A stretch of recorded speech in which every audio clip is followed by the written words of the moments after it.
Hello, everybody, and welcome to Turn to Page, the double feature bonus episode. I stole it. I'm sorry.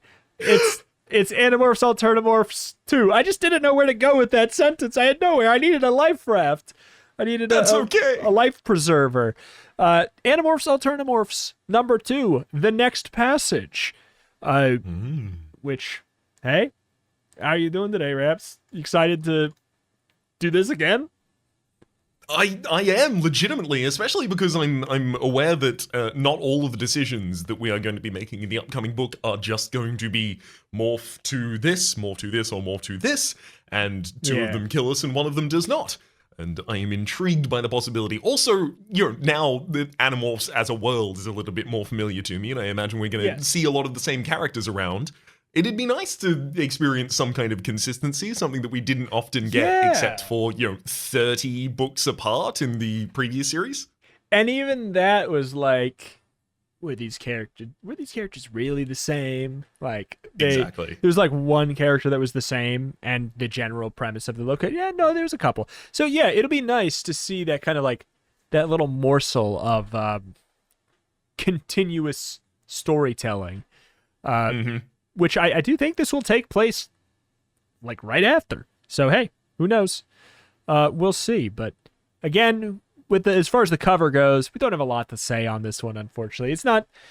There's not as much exciting things going on in the cover as there would be in a normal Animorphs, mind you, or the Give Yourself Goosebumps book. Do you want to say what do you want to say what the secret message is? Because they probably can't see it from, even if they are looking at the thumbnail and stuff like that. The secret message, reader? Yeah? I don't know the secret. Oh. All right, well, let's keep going then. we shall not... The secret message, of course, is be sure to drink your Ovaltine.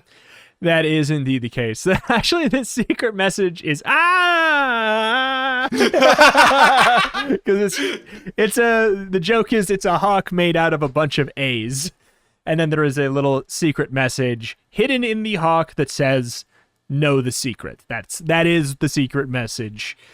But hey, we do have an actual extra and pretty meaty introduction page once again. You want to take us there?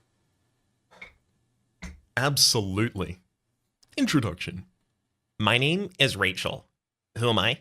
Just a kid. A kid with divorced parents and 2 little sisters. I go to school, I do my homework, just hang out with my friends. If you saw me, I bet you wouldn't look twice. Just another suburban mall rat. Nothing special.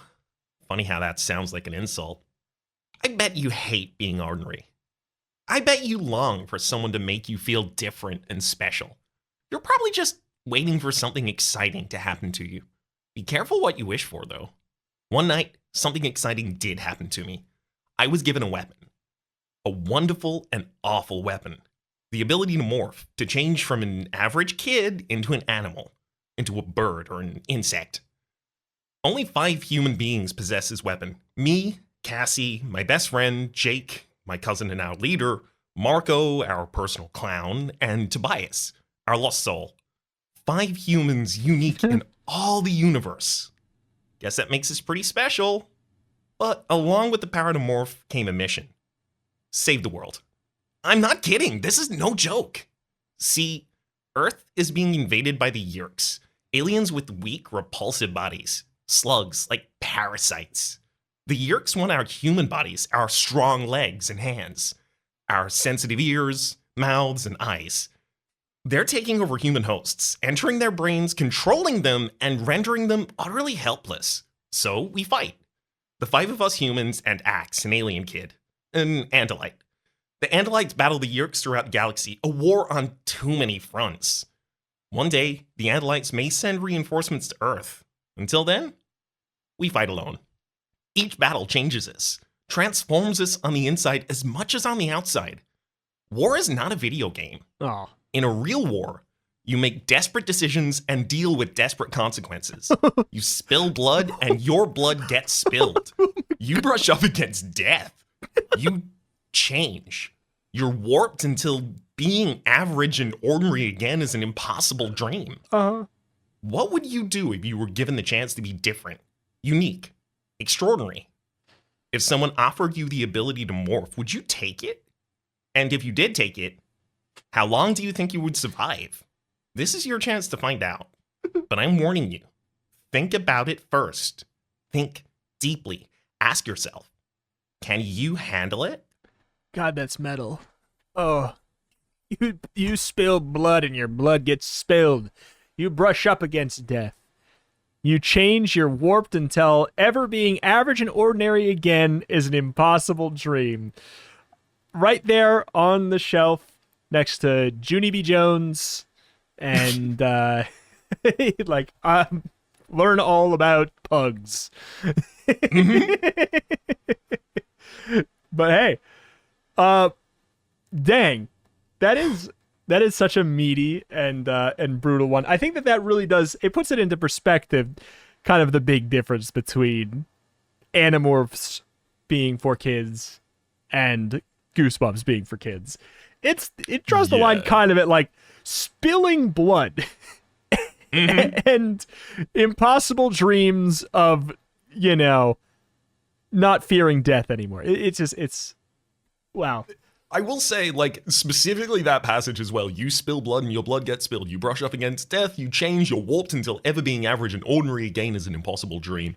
That fragment could easily be from, eldritch novel text, something of cosmic horror, certainly.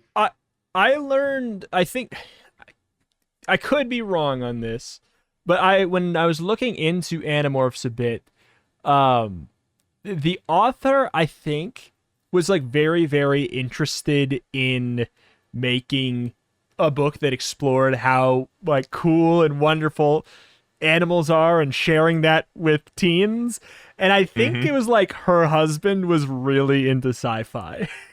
And I think that there was like a kind of a mix in that way that really explains just truly the unique, one-of-a-kind flavor of what Animorphs is.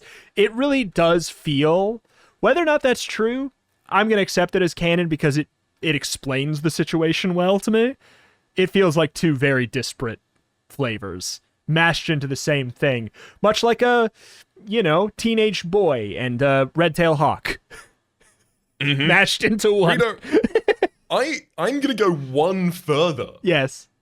Not only will I accept that reasoning, I'm going to backtrace that reasoning on anything else that has two separate elements that I don't necessarily see the joiner of. This is to say, as far as I'm concerned, Transformers was made by a couple, one of whom liked cars, the other of whom liked robots. Exactly. Reese's were made by a couple, one who liked chocolate, one who liked peanut butter. They're like, I guess. Oh, sorry, I thought it was one who liked Reese, one who liked pieces. Yeah, there you go. Either way, we should get into the book. Chapter 1 here. Let's do it. The new kid. You know the part. Played it half a dozen times. Your first day at a new school, the kids give you curious glances if you say hi. Most don't. A concerned teacher assigns some suck-up to show you around. Help you find the cafeteria and the bathrooms. The only kids paying attention to you are the ones you wish would leave you alone. Losers. Too friendly types. The normal ones are too busy with their lives to worry about some new kid. Lunch. You eat it alone at the corner of some cafeteria table. Can't wait to get out of here. To get off somewhere by yourself and blow off some steam. The final bell is salvation. You head out on foot exploring your new town. Not so different from the last one. Dunkin' Donuts, Burger King, Walmart, check please. Home Depot, check please. A mall with the usual stuff inside. Miss Fields, The Gap, Express. I'm teleported. Oh, this is hitting me. You don't want to go in there. Don't want to face another crowd of strange faces. Instead, you dodge traffic and head into an abandoned construction site. On one end, a highway, bands of trees on either side. On the far end, a broad field, a deserted place, a ghost town. A great place to be alone. You kick around for 10 minutes, exploring, checking out the big piles of rusted steel beams, pyramids of concrete pipes, deep pits filled with black and muddy water, pile of gravel, rocks the size of a Reese's cup. You pick one up and let fly. Thwonk. The rock hits a concrete block with a satisfying noise. After a couple dozen throws, your aim even starts to improve. Bonk, bonk, bonk. You land 3 rocks in a row right in the same spot in the concrete. When a third hits, the concrete crumbles. Weird. Stuff's usually pretty strong. Whatever. Time to head home. Dinner with mom and dad, homework, then the same old grind tomorrow. Same old throwing rocks at concrete grind tomorrow. Maybe tomorrow someone will talk to you. You're headed out of the lot when you see it. Wait, what? Sorry. Maybe tomorrow someone will talk to you. The only kids who pay attention to you are losers who won't leave you alone because they're too friendly. So this person doesn't even consider them human. Never mind. Yeah, it's a self-inflicted problem, really. But hey, you're heading out of the lot when you see it. A small box nestled down inside the concrete block that fell apart. Sky blue. Very plain, small, maybe 5 inches to each side. Something about it draws you closer. You glance over your shoulder before you yank it out of the block. The box feels very heavy for its size. You feel something when you pick it up. Something like an electric charge. Only it's not painful. You hold the thing up to the fading light. There's something written on it. Not English or any language you recognize. Maybe it's Greek or Egyptian. You slip the box into your book bag. The thing looks valuable. You wonder how much you can get for it on the internet. As soon as you get home, before dinner even, you post a few messages. The blue box is available to the highest bidder. Okay?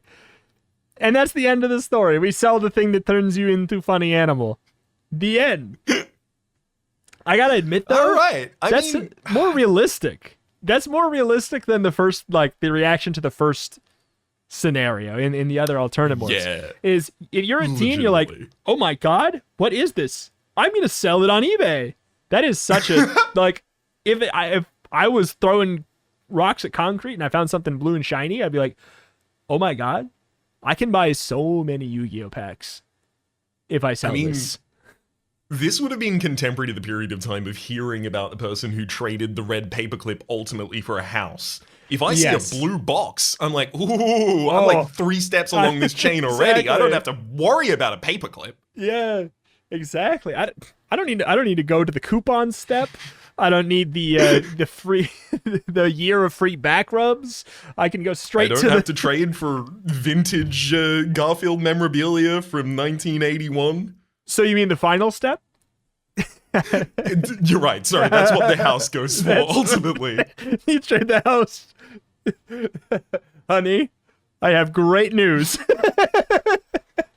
I have just invested our house into this. Hands gesture.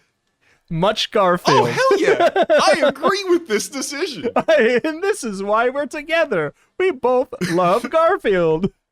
More than being alive. I mean, those people deserve one another. They do. They are the byproduct. What they create is Garfield. One half likes Garfield. The other half likes Garfield. They just make more Garfield. They made Garfield a tale of two kitties. Okay. Day 2 at the new school. Some guy named Marco insists on eating lunch with you. So I will say, interesting note, we are a different character than the first book. That is of note. Not much better than eating alone, Root. You can't wait to get home. That morning, there was already an answer to the 4 sale notices you posted on the internet. A guy says he wants to see the box. Says he'll pay good money. You wrote him an email, set the timer on the computer so that you'd get your address right before you got home. Last period, you rush out of the building.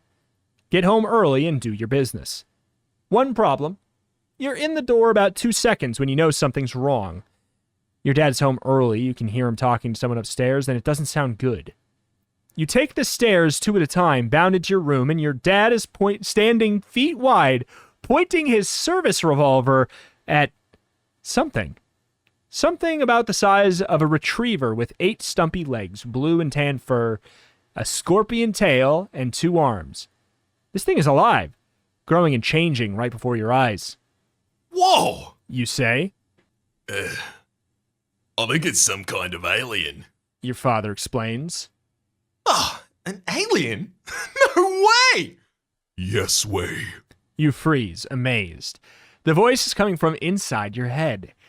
What's even weirder is it sounds vaguely familiar. Listen to me. The voice continues. Things are about to get really ugly around here. The two of you need to hide. Hide? Why do we need to hide? You demand. Because the alternative is to be dead. Ding dong! The doorbell's ringing. Your father doesn't flinch. He's military trained. He still has the gun on the thing. It stopped growing and changing. Now it resembles a blue and tan deer with a wicked scorpion tail. The tail's definitely a weapon. Idiotically, you're wondering if the door is for you. Wow! Could the buyer be for the blue box? Then, blam, blam! Your father's shooting! At what? Flap. The alien swings his tail and the gun goes flying. So does one of your father's fingers. Hey! You cry. Ah! Your father yells. Crunch. Downstairs, the door explodes into splinters. There's a severe house-shaking pounding as many large feet run up the stairs. Your knees are rubber. Your bowels jelly. Okay. Knees rubber, bowels spaghetti. Bell's jelly?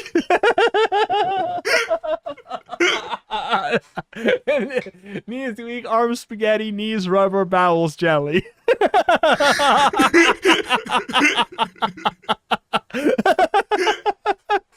That's so good.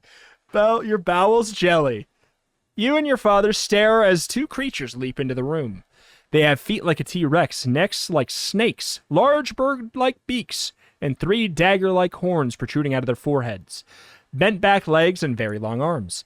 A curved horn blade on each wrist and elbow, more blades poking out of the knees and off the end of the tails. They remind you of the monsters from Where the Wild Things Are. What are they? I told you to hide, says the voice in your head. The Wild Things are joined by another blue deer alien. Something about him sends a chill up your spine, and somehow you know he's dangerous. Get out of here! You yell. Get out of here. The blue deer alien says. Why, you've hurt my feelings. I just received your primitive transmission and I rushed right over. You want to buy the blue box? You stammer. Oh yes, definitely. The alien says. I do. And I'm willing to pay anything. Let's see. What could I offer you for that box? Oh, I know. He whips his tail and presses the blade against your father's throat. I'll pay you your father's life.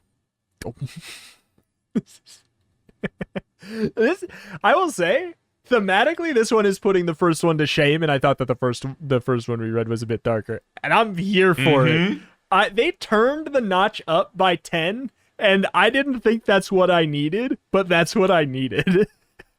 We might be orphaned before chapter 4. Let's go! Chapter 3.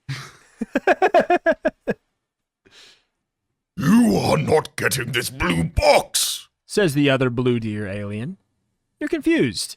You just assumed all of the blue deer aliens were working together. Then this human will be separated from his head. I understand that's usually fatal in humans. Sudden movement. Your father jerks his head back away from the alien's tail blade. You run straight at the alien yelling, Let him go! Flap, flap. The 2 deer aliens are fighting with their tails. The wild things move forward. Blades flash. Your posters fly. Your curtains tear. The books scatter.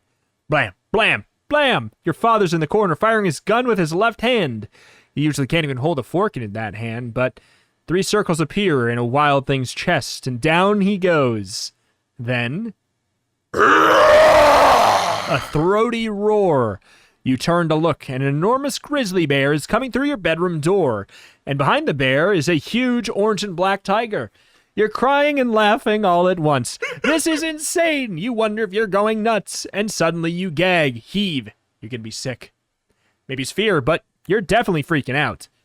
You turn your back on the wild, insane violence, and run for the toilet. You're just kneeling down on the tile when... crash. One of the wild things comes through the wall like a load of bricks. He leaps up, shakes himself off, and hops through the wall to rejoin the fight. Forget throwing up. Time to listen to the voice in your head and hide. You climb into the bathtub and cower.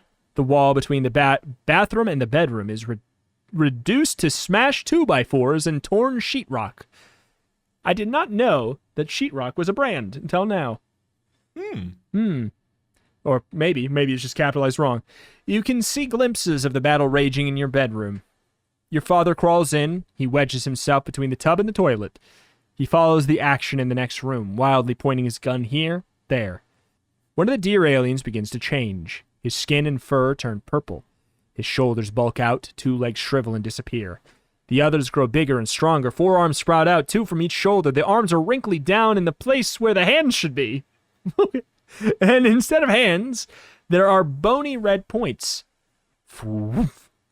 The wrinkled skin at the bottom of the arm zooms right out like a rocket. The cone hits the remaining deer alien and knocks him to his knees. Instantly, the cone hand retracts and wrinkles up, ready to fire again. Now, let's make it simple. Comes a commanding voice in your head. I want the blue box. I will have the blue box. Or all of you will die. You scramble to your feet. The box is in your backpack. Fine! You shout. I'll give you the box, just leave us alone! No! Another voice in your head. You have no idea where this voice is coming from, but you know this message is meant for you. Listen to me. The new voice says urgently. I'm on your side. We can get you out of here alive, but whatever you do, don't give up that box! What do?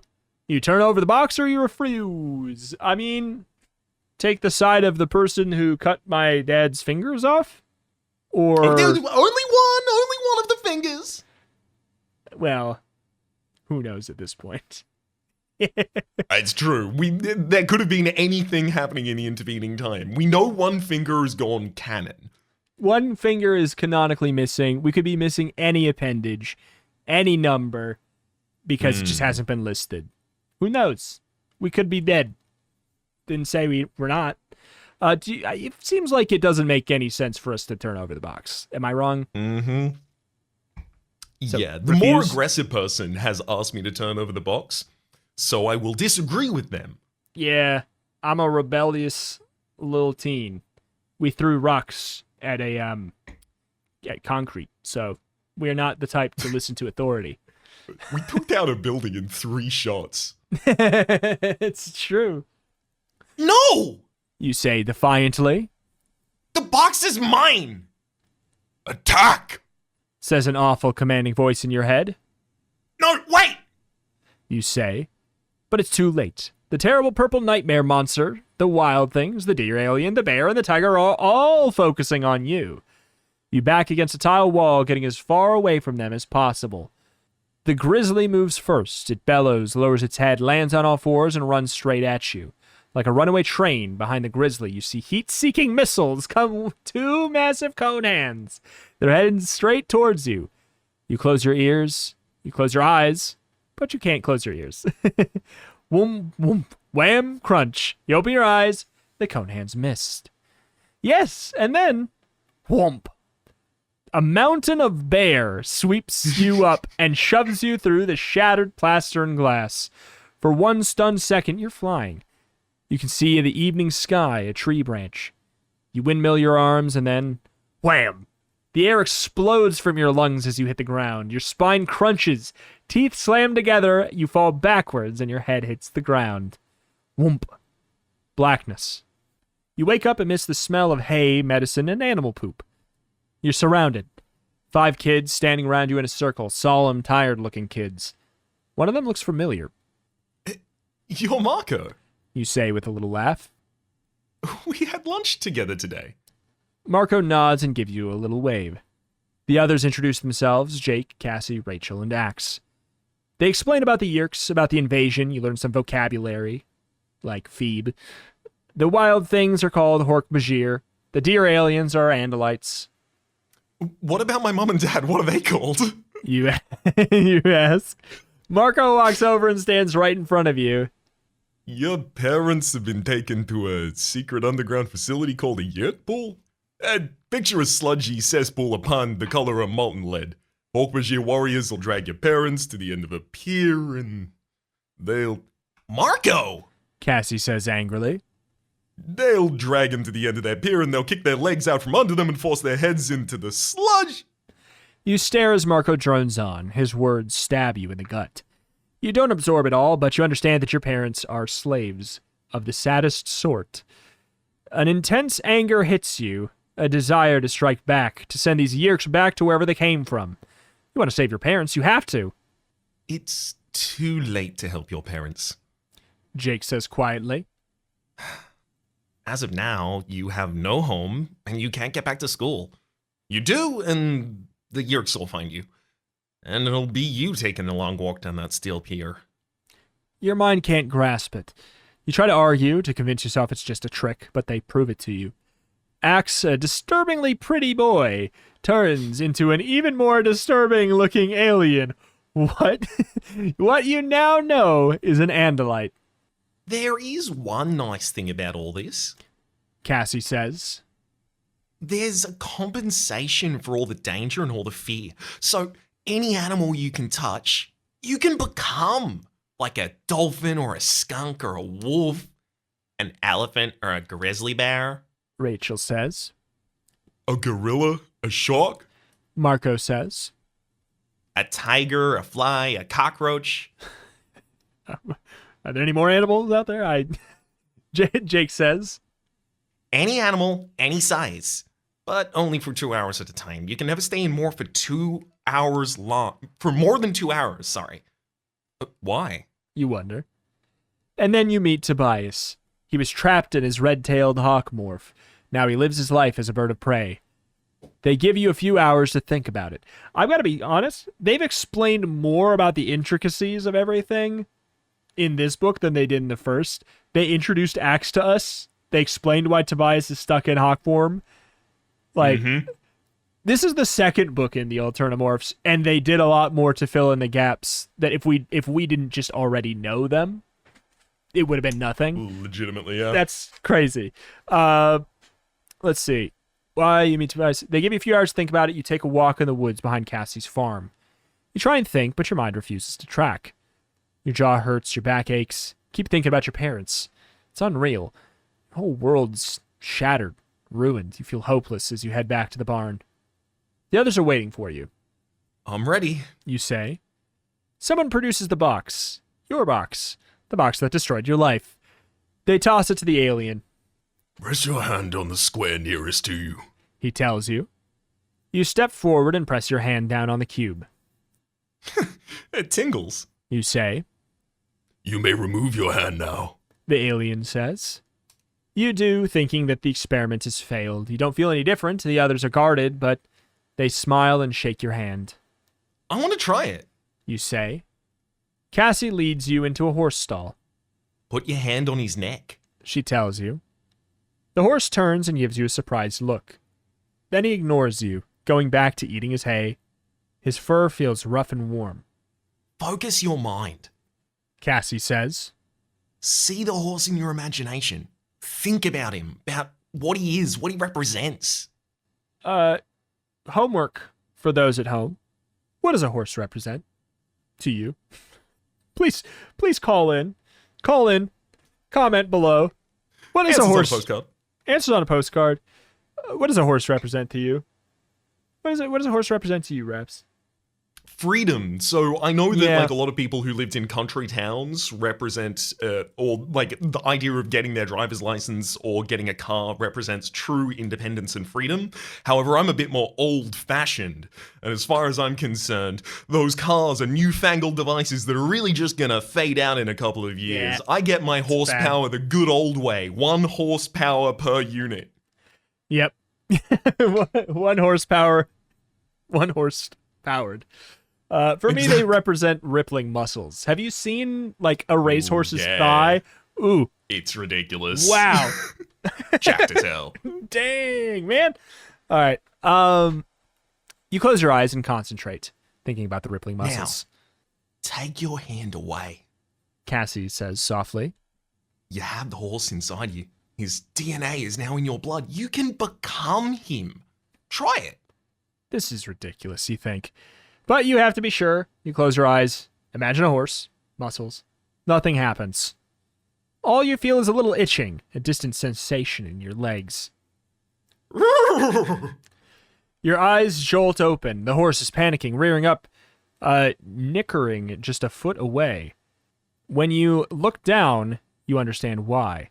Your chest, your hands are covered with sleek brown fur. You can see your hair flowing around your waist, but it doesn't look like your hair. Looks like a horse's mane. Ah! You scream. Watch out, Rachel says. I think. Oh, right! Discord gate? Yes, apology. Oh, no, I thought it was a Discord gate. No, I just Dang totally it. Watch out! Yeah, Rachel says. She pulls you out of the stall away from the panicked horse. You'd stumble back blindly, mesmerized by the sight of your feet exploding out of your shoes, growing, rounding, turning into hooves, your body getting longer, heavier. Whoomp! You fall forward onto all fours. The horse's mind creeps in. It's nervous, frightened. Not as frightened as your own true mind. Cassie leads you out of the pasture. Out into the pasture. It's gray and raining. But the fresh air quiets the horse's mind. And without thinking, you begin to run. It's amazing. You feel strength flowing into your legs, your back. Hey, what did I say? More power than you've ever known. Horse power. You run until your coat is sleek with sweat and rain, until your slender legs tremble with exhaustion. Your anger over your parents gives you an intense adrenaline rush. That's enough! Cassie yells. Don't let the morph control you. You can't forget your 2-hour time limit. Suddenly, you have a new fear.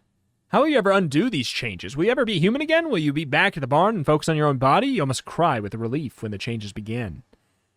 The others are waiting, watching you curiously. So, how was it? Rachel asks. fun. You admit. Cassie smiles at you. Morphing isn't a game. Jake says darkly. No, You agree. it's a weapon, and I'm ready to fight the Yix. It can be fun once. Yeah, exactly. It can be fun a little. A little bit. It was so fun Tobias became a bird about it. Why don't you be a bird forever about it? The pleasure fades out of Cassie's face. A weapon. Yeah, I guess that is what morphing's for. A weapon that we can share now that we have the blue box. Jake points out. You feel their attention slip and shift and lock on this new topic.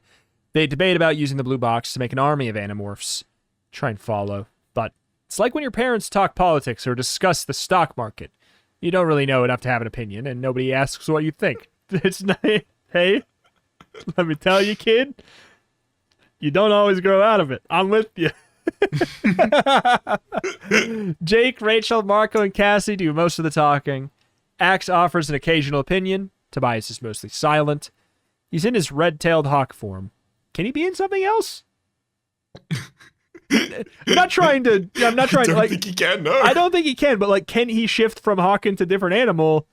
I would assume no. Yeah, you're right. It should just say he is a red-tailed hawk up in the rafters. Yeah, it's just like that. It's just needlessly cruel to him. He's in his mistake of a form up in the rafters. Exactly. Let him adapt. In fact, additionally, he cannot currently access his human form. Ever again.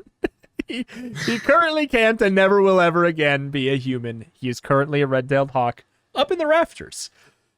Even though he doesn't say much, you somehow never forget he's there. You feel left out, the 6 of them. They're obviously a tight group. You suddenly hope the others use the blue box again and again. Then you won't be the only outsider. The rain is plinking on the barn roof, and the animals are rattling in their cages, and Tobias is preening, and Rachel's voice is rising as she argues a point. And Marco's rolling his eyes at her when it all stops. All of it.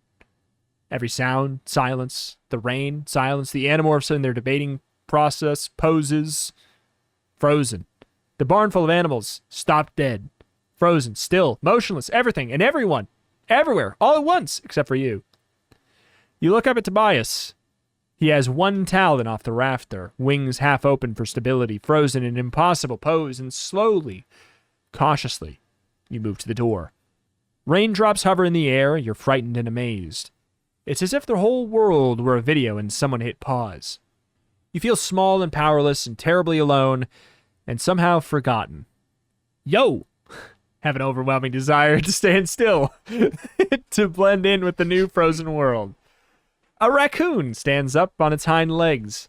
You jump about 2 feet, especially when the raccoon walks through the wire cage. Simply passes through the bars like they're air. The raccoon lumbers to you, puts one black and white paw on your knee. He looks into your eyes and says, I am Elimist. Are you an alien? you ask. In a manner of speaking. Did you stop everything? You ask. Yes. How? You ask. From your perspective, I am an all-powerful being. Human perspective, however, is extremely limited. You stopped the rain? Yes. You relax a hair. Almost. This Elemist, whatever it is, doesn't seem to mean you any harm. Why? You ask. Because you have angered me. You feel a chill crawl through your body as the sunlight blinks out. You're in total darkness, floating in a featureless void, no up, no down, and the Elemist voice comes from everywhere at once and from nowhere. I'm sorry. You stutter. What did I do? You have altered the strands of space-time. But I don't even know what space-time is. You protest. Then you see it. It blinks on like a ride in a carnival. Threads, hundreds, thousands of them, all in brilliant colors of the spectrum, running in every direction all around you. Threads streaking off in the distance, curling back inside themselves, disappearing, reappearing, twisting, raveling, and braiding. Chaos of complication, and they're all changing all of the time, moving, growing brighter or dimmer. You can't make sense of it. No matter. It's beautiful. Is something bad gonna happen because of me? You ask. That depends. Depends? Depends on what? Your worth. You will take a test to measure your worth. What kind of test? You ask, trying to sound strong. Do well, and I will save your family from the Yix. Do poorly, and you will die. What kind of test? You ask again. The threads disappear, the darkness disappears. Now you're floating in a plain white void. You look down. Choose. Yeah, it's weird because it's not in quotations. You look down. In your hand is a remote control with 2 round buttons. One is marked A, the other's marked B. Oh, gee, what a choice. Raps, push button A or B. There's literally nothing I can see in this text that gives us any hint one way or the other. So A is I have to move my the mouse rather the least to get there. I'm not sure about that one. Oh, you want to go B instead? I feel very strongly for B. Oh, let's do B then. I don't, but I wanted to cause a fight. Oh, sorry, I'm on B, so meet me on chapter 18, nerd. This was the oh no, that's not a good sign. It's a Yeah, exactly. Wait, or is there actually 2 stories in here? Legitimately, that actually might be the case. That'd be cool if there was actually 2 stories in this. Choose your own adventure. You mean we get to choose our own adventure in this? Choose your own adventure? What a novel concept. Maybe. But hey, that may just me being, presumptuous. What a concept. Yeah. I could use an actual story myself. The white void vanishes. You're in a forest surrounded by trees and massive shoulder-high ferns. Bright, buttery sunlight filters in through the leaves. You jump. A grunting, snuffling sound is coming from behind you. You hear branches being pushed back. Something's moving. Something big. What's that? Cassie asks apprehensively. Axe turns in a slow circle, tail blade ready. I'll check it out. Tobias offers, being a bird in bird form. He flaps up through the trees. Crash, crash. Still behind you, but closer. Wham! Wham! The ground shakes with the impact tremors. Something's coming. Run! Tobias shouts. You don't have to be told twice. Crash, crash. The earth trembles. You have to fight to stay on your feet to keep moving forward. Right behind you, you glance back. What you see almost makes you pee in your pants. You're being chased by a reptile, but Like a reptile out of a Godzilla movie? It's half the length of a football field and the size of a small house. Its jagged teeth glimmer wetly. T-Rex? You mutter in horror. Impossible. Crazy. And only a few feet away. Run! Your heart is hammering against your ribcage. Your skin is covered in cold sweat. You're screaming, crying as you flee. Leaves slap your face. Twigs whip your bare arms. The others are ahead. You catch glimpses of them. Crash! Crash! You push hard. Run all out. The T-Rex is... I thought it said gaming. This T-Rex is gaming. Maybe the T-Rex is gaining on you. Maybe a foot away now. Crash! Crash! Crash! A root catches your foot. You're flying, tumbling. Then... You hit the ground hard. Sorry, you hit the ground hard. You can't breathe. Can't move. You're frozen from sheer panic. Down comes the T-Rex's head, hungry eyes locking to your gut. You can feel the heat of the breath on your face, and it smells rancid. This is the end. You squeeze your eyes closed, then... Choose your morph. Cockroach or wolf? The Elemist. What are you doing? You yell. Trying to get me killed? You open your eyes, expecting to be safe. Expecting to see the world on pause. Inches away from your nose, powerful jaws roar open. You see rows of teeth, a sofa-sized tongue. Ah! You scream. Crunch. The T-Rex chomps its jaws a hair's width from your right ear. You grab your ear with both hands, crying, trembling. Choose. Roach or wolf? I have a thought already. Is it that roaches are too small to be at? Yeah. It is what in a fight between a wolf and a T-Rex. How? In a fight between a roach and a T-Rex, you can just hopefully not have a fight.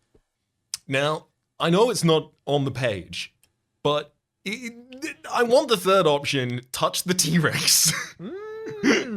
And it's time for a T-Rex fight. Yeah? We're not going to be stopped by, no yerks. If we're a T-Rex, probably. Exactly. Yeah. Chomp them all. Roach, I then? think we choose Roach. It makes more sense to me. I want to be a wolf much more than I want to be a cockroach, but I also think that he has a couch tongue, and being a wolf, it's not going to make us less eatable. Mm-hmm. Very, very fair. Also, we have been a canine in the last book, so That's let's true, if we're join metagaming the it. plant kingdom. Yes. Plant kingdom? Excuse me? The insect kingdom. I accepted that so quickly. Tell me more about the plant cockroach.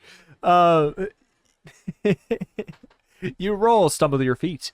What good is a roach morph? What good is any morph now? The T-Rex is going to turn you into dinner before you have a chance to morph. The massive head comes down again, so close you can see the pebbly skin look into one dark, damp nostril, and instinctively you dodge behind a tree. You focus some small part of your brain on the roach. Imagine the small, easily compactable body. Imagine what being a cockroach represents. Actually, I would imagine it'd be resilience, which exactly. Hold on. Actually, maybe a good... I threw that in there as a jest, but honestly, they should have thrown it in there for real. Long to become it. The T-Rex screams with rage. Wham! Wham! It's coming around the tree for you. You can't hide. You can't outrun. You can't morph fast enough. Only one chance. You run straight for the gaping maw, get splashed by dripping dinosaur saliva, graze your back on the huge chin. You run through dinosaur legs as big as massive columns, under a belly that rises above you like a low-slung, pebbly gray ceiling. The T-Rex can't reach you.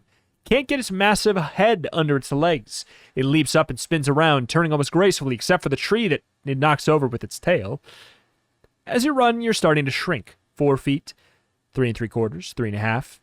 Looking down at your feet, you see your chest cover with an armor plate, a brown cockroach shell.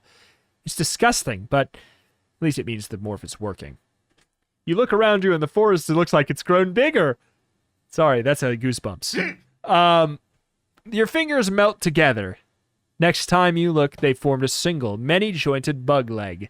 Splout, splout. Antennas jump out of your forehead as you run out from under the T-Rex's tail. Your body is growing clumsy as your legs start to thin. 3¼ feet, 3 feet, 2 3/4. You hunker down, trying to hide beneath the ferns. Your waist pinches together, the lower part of your body swells to form a bloated insect abdomen. Your skull melts away. Your ears and hearing fade, making the roar of the T-Rex sound far away. Which is a good thing, because the T-Rex is close. It's patiently sniffling through the ferns, searching for you with its Buick-sized snout. The roach mind bubbles up at the same time. Extra legs suddenly pop out of your chest. I'm cool. Actually, you know what? What does the roach mind sound like, Raps? I'm cool. The roach mind seems to say. The roach is happy under the ferns, calm, collected, and then chomp. It has you. Up you go. 2-foot roach impaled on an even bigger dinosaur tooth, high into the air, wet, pink, warm. You're inside the T-Rex's mouth. Lolling in a pond of spit under its slab of a tongue. Sorry, that sentence was wild for some reason for me. Somehow you manage to keep your concentration to keep morphing. Now you're a foot long, half a foot. You pop free of the massive tooth. You're ripped practically in two, but somehow you're still alive.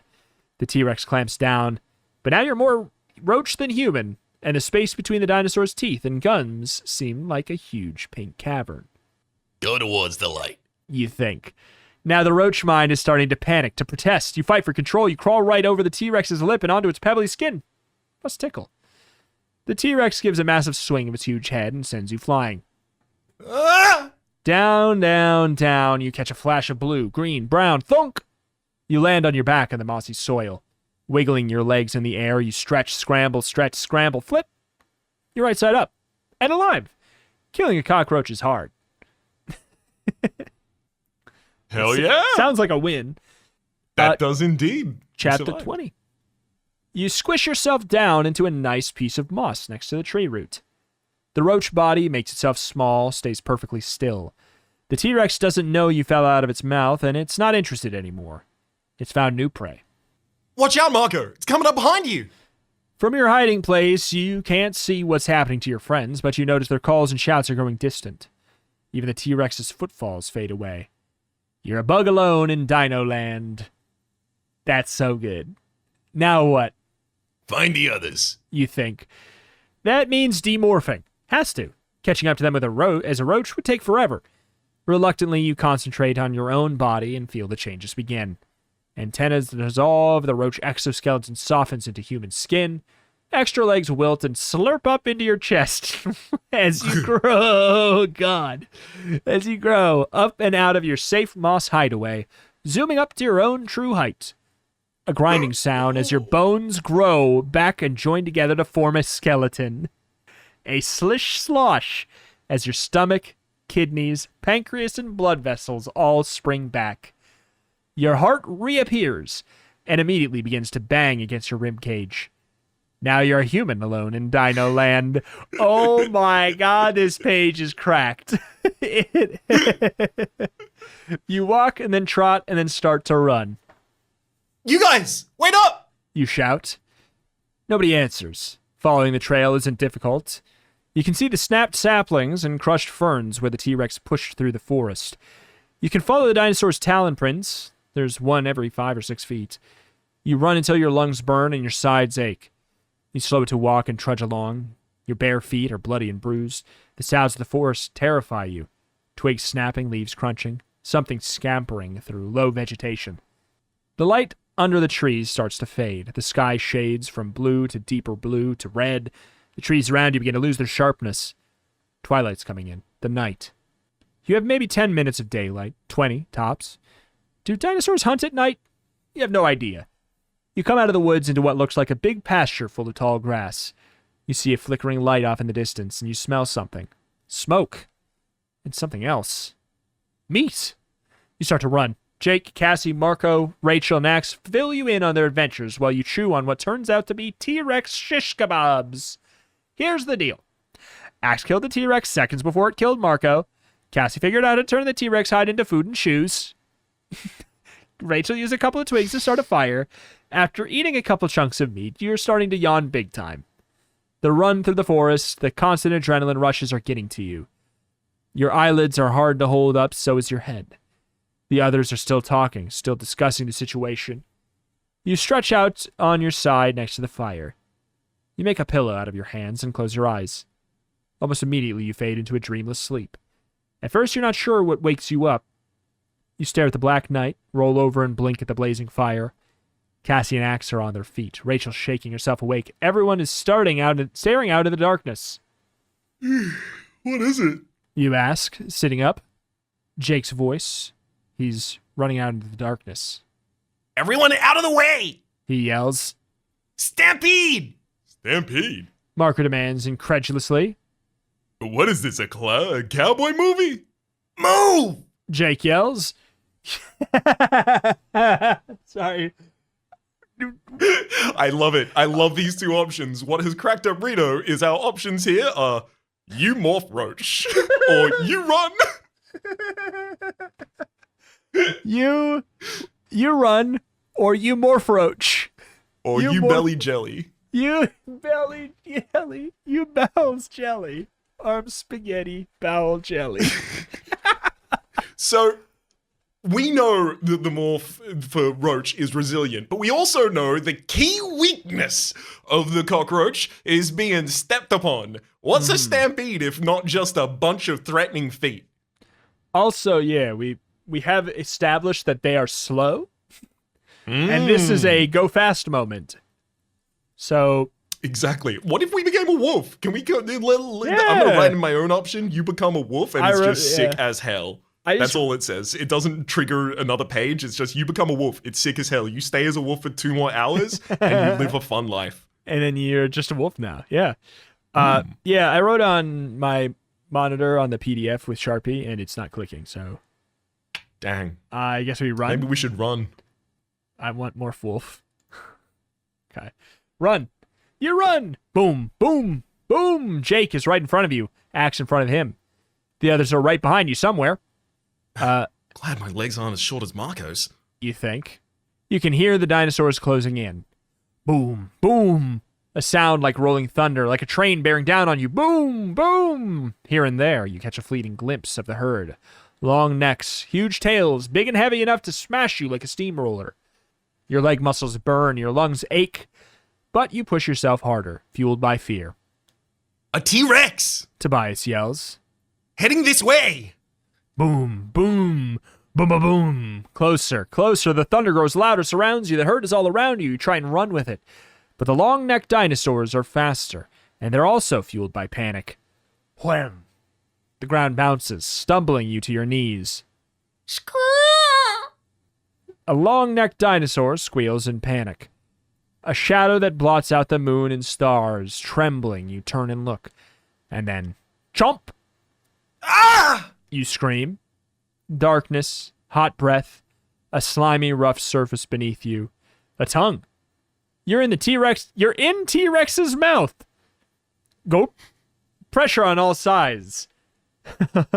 Sorry, you're in T-Rex's mouth. It's just straight up what it says. Gulp. Pressure on all sides, squeezing you down and down some nightmare tunnel. You're being swallowed. I go through the drive-thru, and I was like, yes, 1 Big Mac, please. I'm going to put it down my nightmare tunnel. I think they actually alert the police. I think they lock off the drive-thru and alert the police where you are if you say that. Ah, shucks. My nightmare tunnel. Please. It will go unsatiated for another night. You're being swallowed. A bigger opening. Liquid all around. Water. No.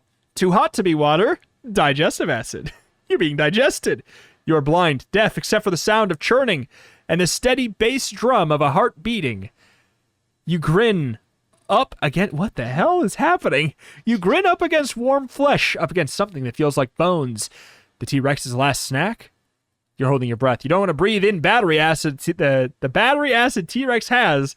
It's not the T-Rex. T-Rex is his proper name. Sorry, T-Rex is his name, yeah. Yeah. Terrence Rex has in its stomach. What can you do? With a desperate burst of energy, you try and claw your way out, but it's hopeless. You can't grab onto the smooth flesh lining of the dinosaur's belly. What can you do? The Elemis has only given you one option. To morph. Roach. You begin to morph. Almost immediately, your oxygen-deprived brain calms down. Your thinking grows clearer. Roach bodies can live longer than humans without much air. You're growing smaller, now the churning of the stomach isn't so painful. You're alive, but for how long? Pass out, wake up, pass out. When you wake up the second time, you notice the stomach has stopped churning. Your roach senses can smell fresh air. You force the roach towards the air. Run up a tube the size of a water pipe. The dream tube. Run out into a cavern lined with sparkling teeth. Run across a plain of pink flesh. So the options were become a cockroach or just become a cockroach a bit later. Yes, but there is it is the situation for when to be a cockroach is important there for sure.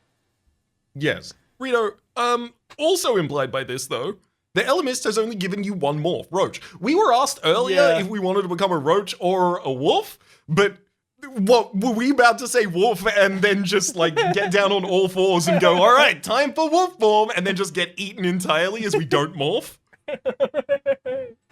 Yeah, pretty much. We were set up to fail. Yeah. I guess it is a test.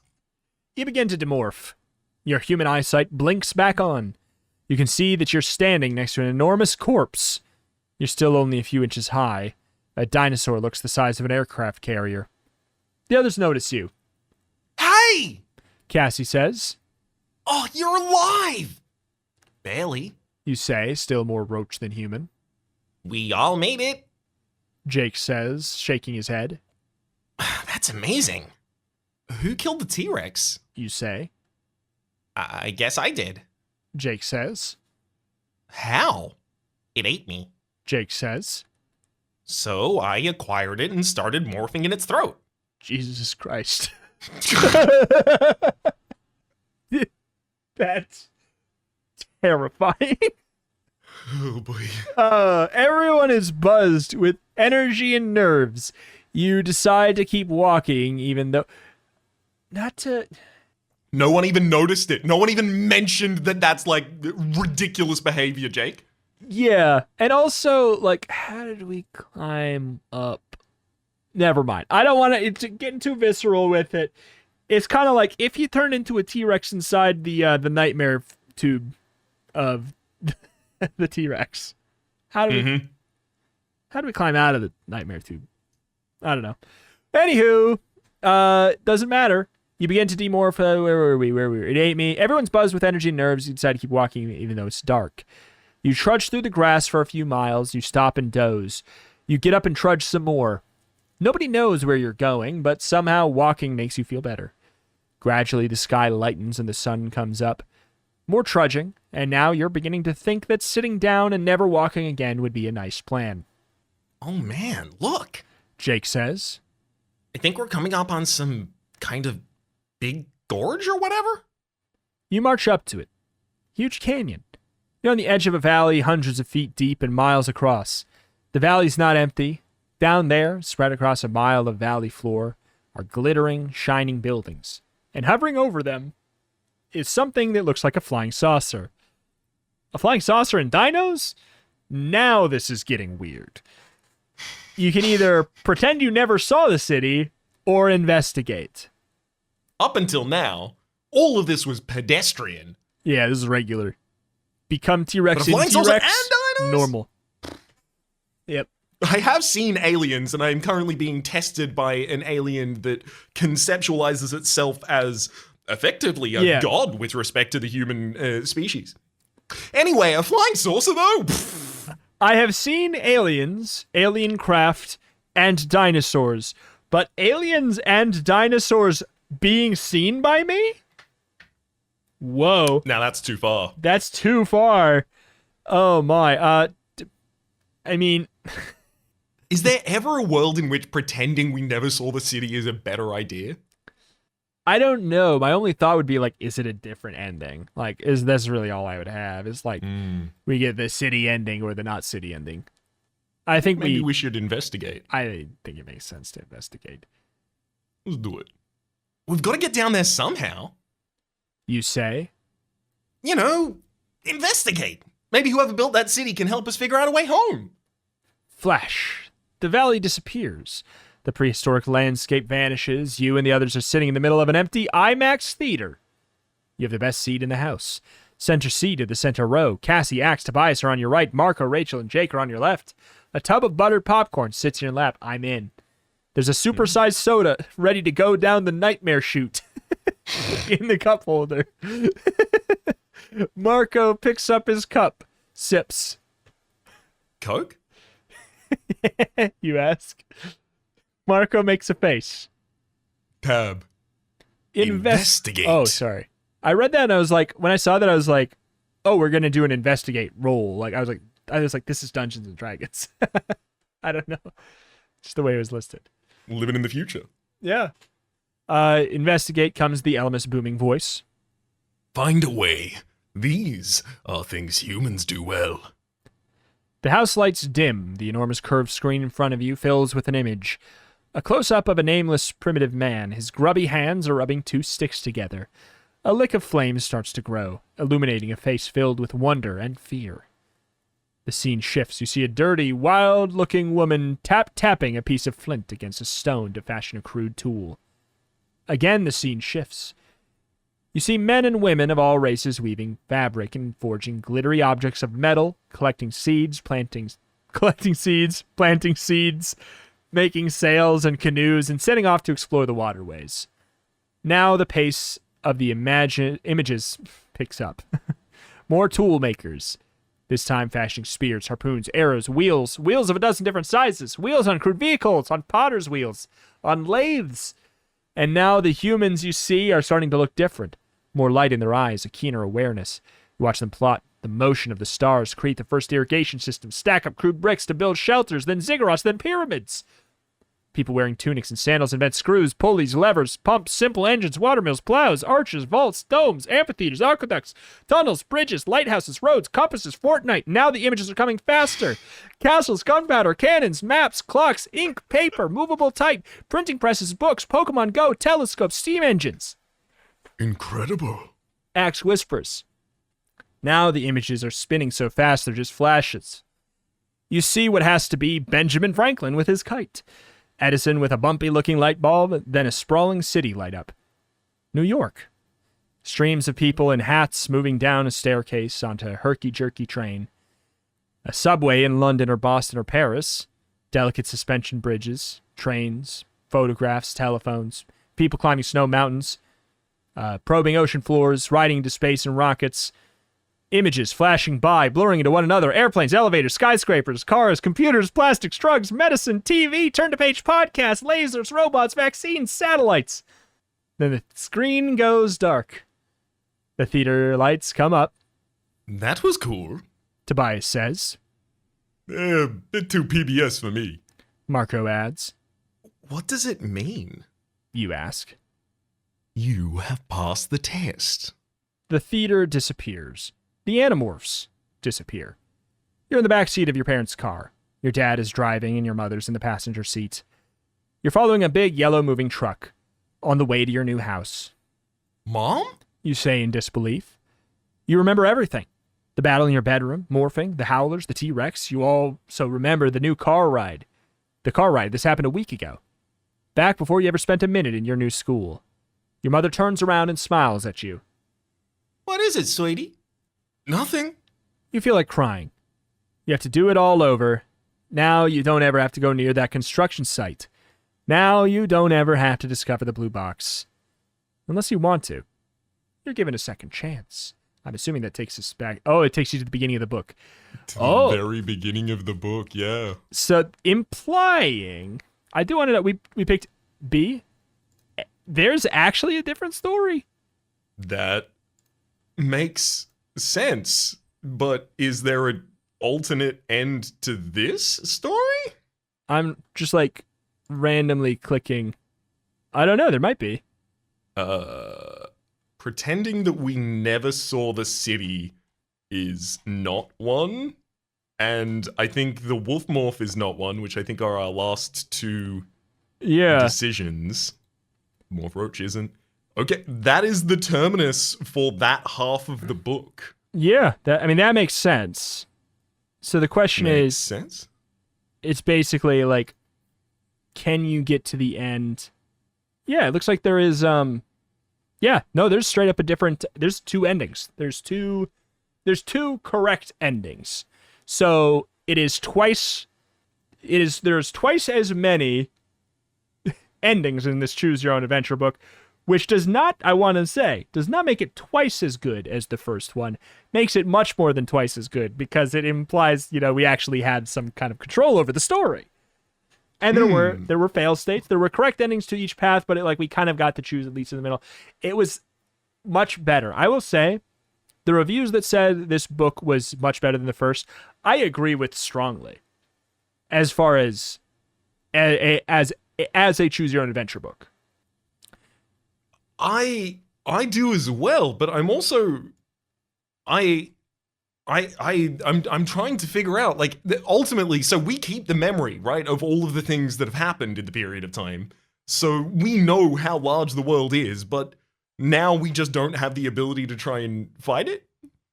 Yeah, I guess so. This feels like a mixed success at best. I think it does, but I also think it's important to remember they wanted to keep going. So, and it's that's very true. I think that the proper ending of serialized things, what is a cliffhanger if not a mixed success? Usually, right? Usually it's it wraps up something but leaves you being well, I'm not satisfied all the way, so I do need to get the next book, right? So I think it's that sense. where it's at the end of the series is when you'd be okay, now I feel all the way good.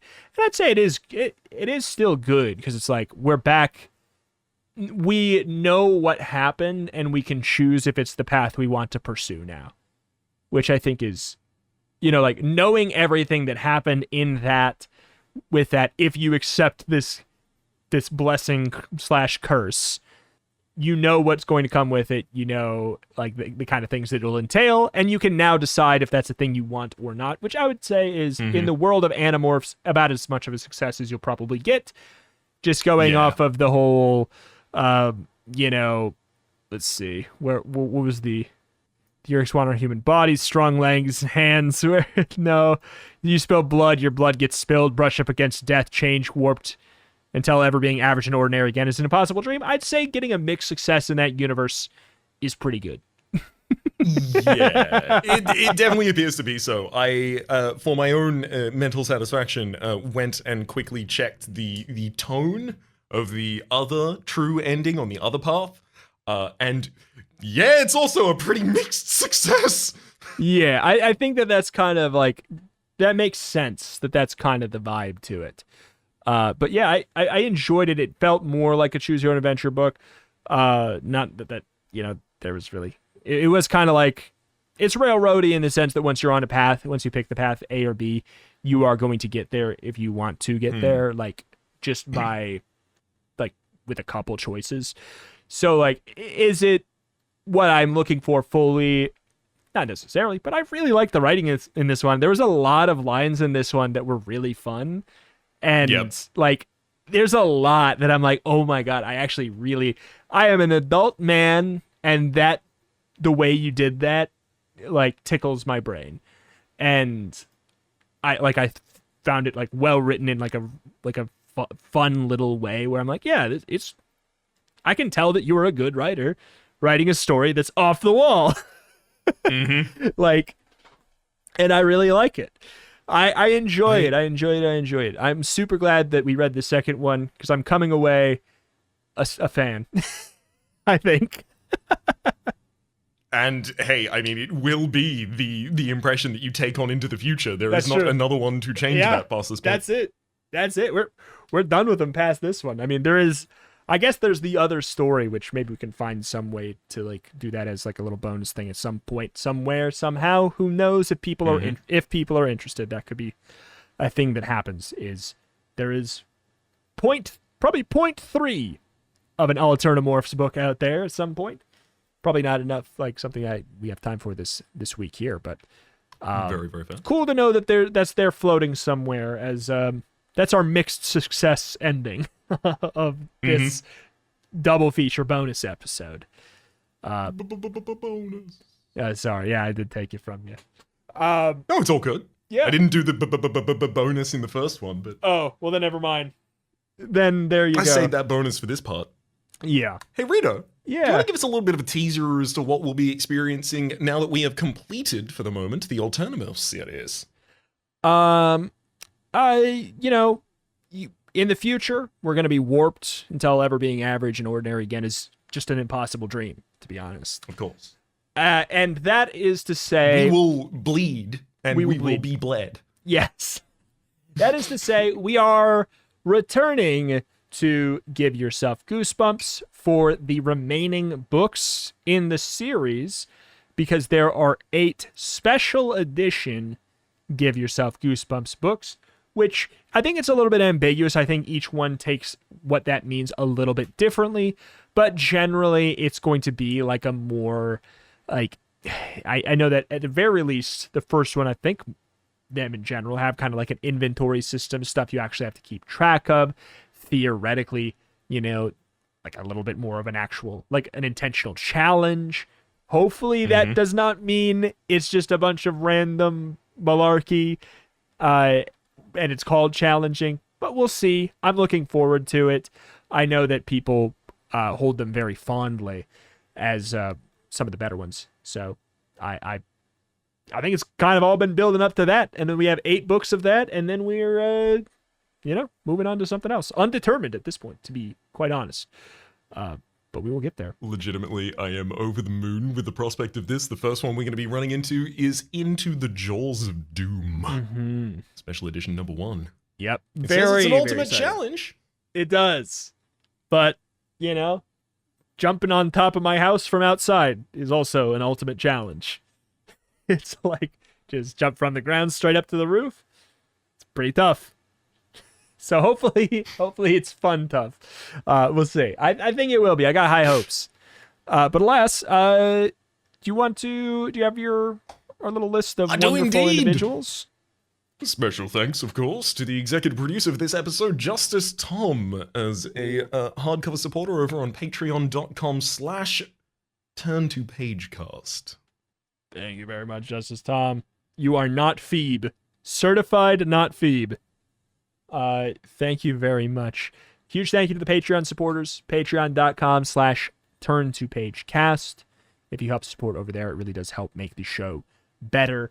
We use the money very directly just to make the show better through software, the intro at the beginning from Christoph Jakob, from giving the art for like the Alternamorphs here from Sam Caron 55, all of that. Buying some of the physical books as Getting well. some of the physical books. Goosebumps. We still have, I think we have 1 or 2 of the special editions we need to like actually purchase as well. So like, I believe so. that stuff, that comes from the Patreon, and we'll just say, not to be like very overly specific with it, it'll take a while for us to recuperate what we've already invested into the show, but that's just because we like doing this a lot. So anything that you want to help with over there is super, super appreciated, and it will already and immediately be useful. So, hey, huge thank you to those that already have, though. Extremely true, extremely agreed, and extremely thankful for those of you who are considering it. For those of you who would like to support the show but don't necessarily have the means or want to do so in a directly monetary form, you can also do so by subscribing over on youtube.com/turn2pagecast and sharing the podcast with friends that you think might enjoy it. Sharing it on social media as well. I know that someone recently shared it over on Reddit, which was exciting to see it posted as a project elsewhere as well. Thank you. Very kind. But yeah, I think that's probably enough plugging at the end here. There's other things we could say, but huge thank you for listening all the way through, potentially listening up to this point if you're a return listener. Thank you very much, and we'll see you next week for some return to give yourself goosebumps. Thank you for listening. See you next time. Bye. Adios.